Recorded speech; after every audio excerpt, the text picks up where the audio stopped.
Okay, it's going to have to be a lightning gallop through the economic landscape because, as Andrew mentioned, we don't have a lot of time. I'll focus particularly on the construction sector and the housing market. Obviously, that's probably close to many hearts here, but provide a bit of a broader economic context as well. So just one thing I'd like to mention, migration's been a huge part of the New Zealand story of late, and of course it gets talked about a lot. But what I don't think many people realise is that on a per capita basis, this economy is growing 1% per year. And indeed, if you look at the performance over the last year or two, you'd have to say it's not exactly rock star material. So everybody focuses on the headline GDP growth, but actually, as I mentioned, it's been largely about migration. That's the biggest gap between headline GDP growth and per capita GDP growth that we've seen, of course, for many years. So I guess that underlines that if migration is indeed turning, and it's a hard thing to predict actually, but it looks like it has topped out, then this economy is going to look and feel very different, particularly obviously in Auckland. So that's just something to bear in mind. So that's been one of the key growth drivers in the economy that is now perhaps flattening out. There are others as well. And so we see a bit of a growth hiccup in the near term. This is the truckometer measure, which was based on truck movements in the economy, and that predicts GDP pretty well. This is actually quarterly GDP growth, which we don't tend to look at very often. It's quite spiky and ugly, but you can see at the end there, the truckometer suggests the economy actually barely grew in the September quarter. We'll get that number close to Christmas. And we're picking only 0.3 for that quarter and 0.5 for the final 3 months of the year. So less than 1% growth over the second half of the year, whereas the Reserve Bank's expecting more than twice that rate of growth. So it will become evident fairly soon who's right and who's wrong as the data continues to flow. So our forecast of a pothole isn't just based on the truckometer. We've had a couple of other weaker indicators come in as well. But it's certainly interesting times because the economy is transitioning as those growth drivers, migration, housing and construction, tourism, these things are just flattening off. They're not like collapsing or anything dramatic, and I'm not saying the business cycle's at an end at all. It's just we're probably, the best way of putting it is that the low-hanging fruit has been picked, and growth from here will be harder won, particularly when the most cyclical part of the economy, housing, is now flat. So business and consumer confidence, the light blue line, is remarkably resilient in the face of a falling housing market. Consumers say they're feeling good, but they're not actually spending that much. The spending data on cards and stuff for the last few months has been quite flat. So if they're saying one thing and doing another, I personally would put more weight on the evidence of what they're actually doing. But nonetheless, it is a positive that they say they're feeling good. Businesses, on the other hand, maybe not so good there. This read was taken after the election, but before Winston Peters announced his decision. So that's kind of a measure of the impact of uncertainty. In a couple of days, we'll get an updated result, which will obviously give businesses first take on the new government. This is not actually the headline business confidence that gets most of the attention. This is when the answer to the question when we ask firms about their own performance. Headline business confidence is pushed around a lot by politics and by newspaper headlines, whereas this own activity measure is a lot more robust to that kind of noise and is actually a better indicator of GDP. So it's taken a bit of a dip. We'll be watching this very closely. I think uncertainty around change of government is one thing. It can lead to a hiatus as firms just hold off perhaps hiring or investing until they're sure what the policy landscape's going to be. That's a timing impact. But given things in the economy are tuning in terms of the actual macroeconomics as well, there is a heightened risk that it could turn into something uglier. So we'll be watching things like business confidence, consumer confidence pretty closely over the next while.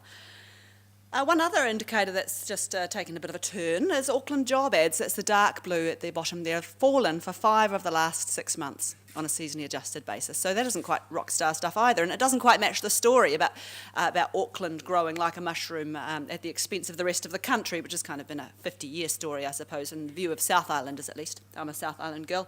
But the rest of the country's been more than making up for that for this Auckland slowdown there. But Auckland is nearly 40% of the New Zealand economy, and so where Auckland goes, it's probably fair to say the economy will go. So we'll be watching that closely. It could be that that's part partly a reflection of the strength of the labour market, that there is no point in advertising for a tradesperson or a builder or an engineer at the moment, because you're not going to get any responses, so save your money. It's entirely possible that's part of the story, but nonetheless our job ads measure does tend to predict employment pretty well. So we're a little sceptical of the very strong increase reported for employment in the September quarter. We think there might be some quarterly noise been introduced by some changes to that survey.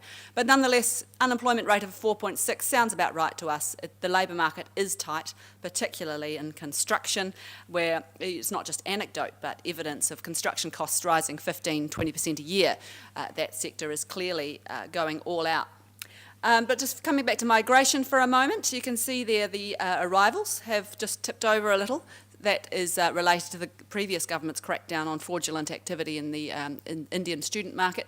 But the departures are picking up as well. And departures don't get that much attention because the government can't really do anything directly to influence them. But nonetheless, departures can have almost as much impact on net migration as arrivals. You can see in previous cycles that when departures have picked up strongly, net migration has dropped like a stone. And net migration can indeed drop just as quickly as it increases. So that's one to watch. Those departures aren't actually New Zealanders or Australians, though primarily they are foreign passports. So it's a bit of a cycling effect from the strong arrivals of a few years ago as people's visas run out, probably. But the big driver of New Zealand and Australian movements is the state of the relative labour markets. And at the moment, our labour market is tighter. We've got a 4.6% unemployment rate. Theirs is 5.4%. At the same time that we have a much higher proportion of the population of working age in the labour force. So our relative position is even stronger than those relative unemployment rates would suggest.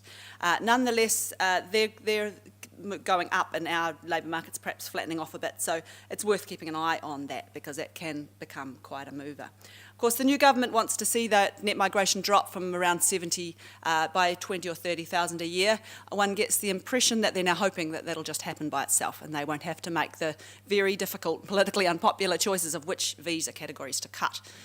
One thing is, of course, they want to build lots of houses, so they have said quite explicitly that they will allow plenty of construction workers into the country. But of course, we need aged care workers, we need seasonal agricultural workers. We know every person who comes in, there's a business who wants them in this labour market. So it is not a simple matter to actually just cross out a number and write a new one in and cut net migration. It's quite hard. But our assumption is that it has topped out, but it is an assumption rather than a strong belief.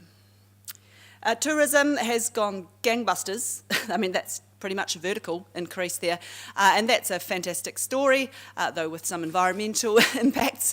But we're not going to be able to repeat that trick of tourist spending going from 7 to nearly 11 billion in a very short space of time. There were a lot of new airlines came into Auckland and so on and so forth, but all the anecdotes are that New Zealand is basically full.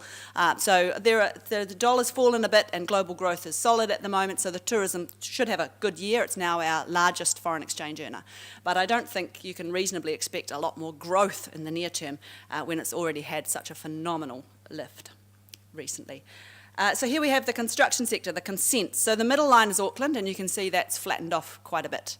We think that's quite a lot to do with difficulty finding workers, but probably most to do with that construction cost inflation that I was talking about. Also, funding has gotten more difficult to get, particularly for the riskier developments, multi-unit developments, that sort of thing. So that's capping that increase. Christchurch has got its own cycle going on related to the earthquake rebuild. The rest of the nation's still going north. I was in Napier Hastings last week and they were surprised to hear the housing market was slowing. They hadn't noticed.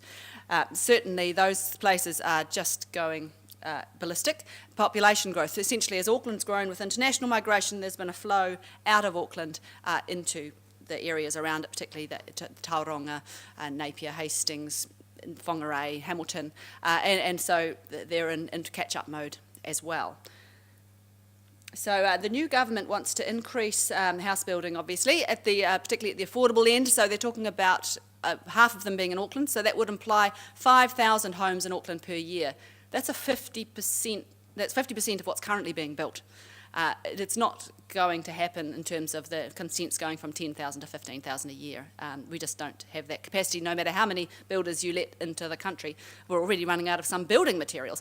So, but what we do think they will succeed in doing is tilting the mix of housing that's being built towards more affordable houses. The private sector tends to build large houses on tiny sections. They want to build tiny houses on tiny sections. And so I think even though we expect a degree of crowding out, they will manage to tilt that mix towards more affordable housing, which is actually in the interests of New Zealand for many reasons, but one of which is that the average household size is decreasing at the same time the average size of a new build is increasing. It's increased massively since the 1970s. It's gone from 125 to like 200 square metres. It's one of the largest average new build sizes in the world, and there are lots of reasons for that, but it's not actually in line with our long-term demographic projections for household sizes. So if you want to take a long-term view, I think it's quite a sensible change in direction. So in terms of the house price cycle, I've included the last couple of cycles there so you can see that it hasn't been that unusual in that you can forecast Auckland house price inflation very accurately using just migration and mortgage rates. And you can see in the 90s it was all about migration, so it was all about Auckland.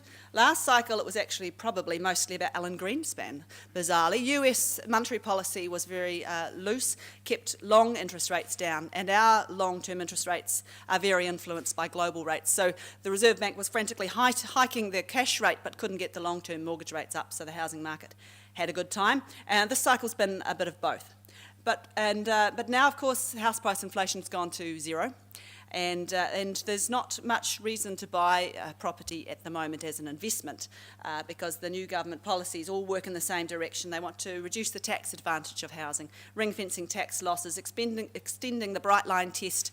It's an income tax, not a capital gains tax, but by the time you get it out to 5 years, it starts to look like a capital gains tax in practice. Banning foreign buyers, boosting housing supply, and increasing tenant rights, which isn't directed at weakening the housing market, but it does, all else equal, reduce the value of housing as a pure financial investment. So plenty of stuff going on there. None of it's likely to increase housing activity anytime soon. So we're not expecting house prices to take off again, although you never know with Auckland, but it would not be a good thing if they did because Auckland is one of the least affordable housing markets in the world. It's in New Zealand. It's dragged up the New Zealand average to pretty much be top out of free market economies. So that's not really a statistic you want to lead the world in. In terms of individual cities, Sydney is less affordable than Auckland, but nonetheless, as a nation, we're up there. And indeed, Tauranga has made the top 20 unaffordable housing markets in the world. I told Napier to keep up the good work, maybe they'd make the top 20 next year. But it's not really a great statistic. It is a key vulnerability, and the Reserve Bank's been aware of this risk for years, which is why, of course, they've introduced the LVR restrictions to shore up bank balance sheets and make sure the risk on those is very manageable. So they're coming out with a financial stability report. In fact, they did 25 minutes ago. I haven't read it, obviously, but the main interest is perhaps laying out a timetable for when those restrictions might be lifted. I shouldn't really predict something that's already happened because some of you may have read it, but we would expect them to lay out a conditional timetable for a cautious removal of those things. We'll see. Scariest chart of the presentation, house price inflation versus GDP. Housing is a massive proportion of New Zealanders' wealth, and when house price inflation goes to zero, typically the economy does as well, and that's where it is now.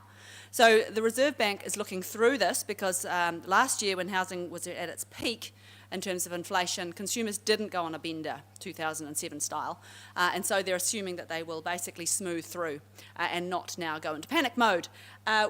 We're a little more sceptical, and the reason is household debt is at record highs. We've left behind the highs of the previous cycle some time ago. We're at 170% of disposable income, and that's been a long-term increase for a range of reasons. One of them, ironically, is low inflation, which means that you can lever yourself up higher than you can in a higher inflation environment. Debt servicing, the solid line, is about at historical averages, but of course mortgage rates are very low compared to where they were in 2007. Any increase in mortgage rates from here is going to really have a big impact on the economy, particularly on first home buyers who have jumped in the market in the last year or two. So an average income person buying the median priced house in Auckland on a 25-year term with a 20% deposit would need to contribute over half of their after-tax income for the minimum mortgage payment. And a 1% increase in the mortgage rate is equivalent to a 5% tax rate hike. So clearly, interest rates are going to be a very powerful lever, and we would expect that when the Reserve Bank does start hiking, they'll be very cautious for that reason. This is a global phenomenon. This is not unique to New Zealand. Oops, sorry, there we go. Terms of trade, time for some less scary news. Terms of trade have increased in a structural sense since the 90s, and that essentially is the rise of China that you can see there. It's been a bumpy ride, but effectively the number of pounds of butter you have to hand over to get a laptop has plummeted. So that's a good news story for New Zealand, and that is the China story. As the world price of manufactures has dropped and oil, as the US has discovered all this shale oil, and now all the oil producers are in a bit of a panic trying to sell the oil before everyone's got an electric car. But it's quite a broad-based increase. It's not just dairy. And also within that, there's great value add, whether it's new apple varieties we've developed, gold kiwi fruit, Manuka honey, our premium wine brand, all those things, adding really good value. But we do still sell a lot of milk powder in a sack. So plenty of room for improvement, but some really good stories, I think, that maybe aren't fully appreciated. Whoops, there we go. Wage growth. The big focus of the new government, particularly at the lower end, and it matters because we think we're basically set up for the biggest cost push pressure on inflation that we've seen for a very long time, at a time when the economy is at pretty high in terms of running at capacity utilisation. So the economy's running fairly hot and wages are going up, and they haven't gone up in recent years. So you look at that chart, employment growth has been strong, wage growth has been flat. You look at that and go, well, it's time for some catch-up. It's certainly the government's view. I'm sure it will be the view of public service workers, such as police and teachers and the like. There's going to be an adjustment to wage expectations in that area. And of course, the previous government did the settlement with aged care workers. That added 0.3 to wage growth just instantly, and that's mucked up some relativities to related workers. That needs to be fixed up. And now they want to increase the minimum wage in over 4 years by nearly 25%. Typically, when governments try to increase real wages, it gets inflated away as the economy lifts and inflation rises. You'd be brave to say that's definitely going to be the case this time, because inflation has been missing in action as well, which is, of course, related to the wage story. Inflation can cause wages, and wage growth can cause inflation. It's a spike, can be an interdependent relationship. But essentially, the dark blue line is how busy firms say they are in a really long-running, broad survey. The light blue line is non-tradable inflation, so not oil prices and not the exchange rate, but essentially rents plus wages. The price of a haircut is the classic non-tradable price. So it used to be, when the economy was running hot, the Reserve Bank could be pretty sure inflation was coming, and that model broke. And not just in New Zealand, but all over the world, and that's why the Reserve Bank started hiking rates twice since the global financial crisis and had to cut them again. And how we've ended up with interest rates lower today, the official cash rate is lower than it was at the absolute worst of the global financial crisis. So we're at crisis level rates in an economy that's been expanding for 9 years. Not exactly normal, and the same can be said globally. But that explains why. The impact of the new government, a bit all over the place really. We think negative confidence impact near term, but positive medium term, because they want to basically put money in the pockets of the people who have the least of it and are most likely to spend it. Pressure on wages, as I mentioned, the minimum wage. They want to reduce immigration, which reduces labour supply. Tilt labour relations policy, though we have really very little information on that. They've got a couple of policies that will soak up some labour as well. Inflation, near-term growth negative, higher wages are a positive, the housing market is a negative, but landlords usually respond to capital gains coming down by trying to increase their rents, which would be positive for inflation. And then, of course, further out, the fiscal stimulus is positive for inflation. So draw your own conclusions. I'm not going to draw any strong conclusions about that one. And so on balance, yeah, we've all just got monetary policy on ice for a while until the lay of the land becomes a bit clearer. We don't think the changes to monetary policy they've announced are too material. In terms of full employment, because they already try to smooth the business cycle, they would say that's just another name for the same thing. Importantly, the government's not going to tell them you must get unemployment down to 4%, which is their target, because they get it. They know what monetary policy can and can't do. It can smooth the cycle, but it can't affect the structural long-term unemployment rate, which depends on things like education, drug use, and labour mobility, those sorts of things, not interest rates. That said, they have made it clear they want the Reserve Bank to be a little more chilled and not, in particular, not just jump in with higher interest rates in response to the government's spending plans. So it'll be interesting to see who they choose as the new governor. We'll know that sometime in the first 3 months of next year. So as I mentioned, the Reserve Bank's on holiday. They've got an acting governor who I think would really prefer not to make any controversial, tough decisions in his tenure. He's about to retire, and so I think probably he'll just kick the can down the road a little further. But it's going to be challenging to get growth above trend when housing's going south. So we've penciled in a hike late next year, but it's a 6B pencil kind of job. As I mentioned, OCR at record lows, not much ammunition if we should get another global shock. Last time the official cash rate was over 8 and we cut it by 600 basis points. Now we could cut it by maybe 100, 150 at best.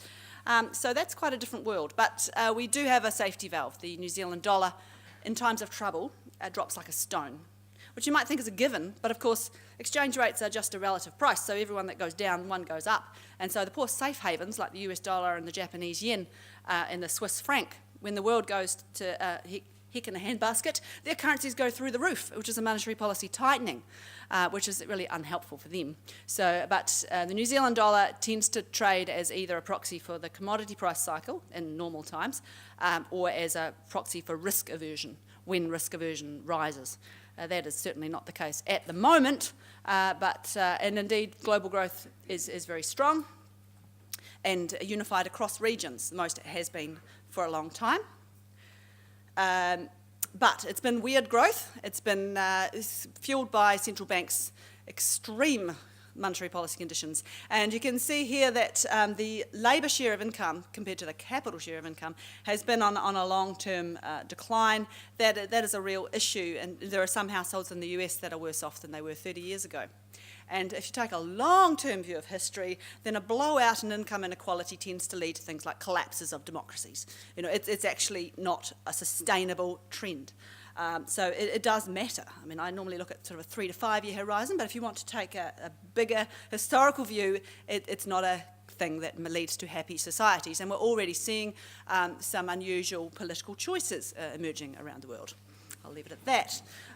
Unusual monetary policy choices too. The US federal funds rate, you can see it's just been catatonic through the cycle. The New Zealand rate looks fairly similar, and the hikes they have done have been at a much slower pace than normal because there too debt is very high, not just consumer debt there, but also government debt and corporate debt. They are leveraged up to here, and so interest rate increases will be powerful.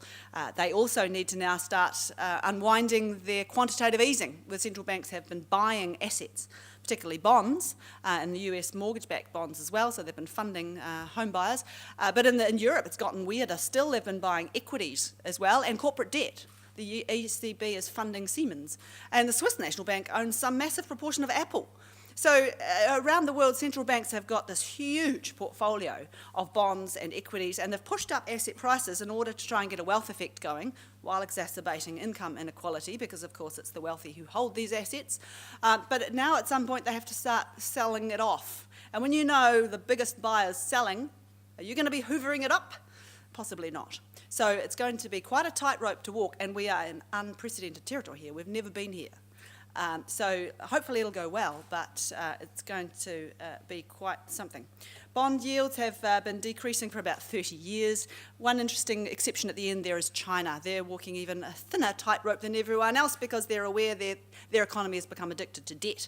They need to wean it off while still maintaining growth. So they're constantly trying to get interest rates up and just get people a bit more aware of risk, while also keeping the economy going. That's a pretty tricky one as well.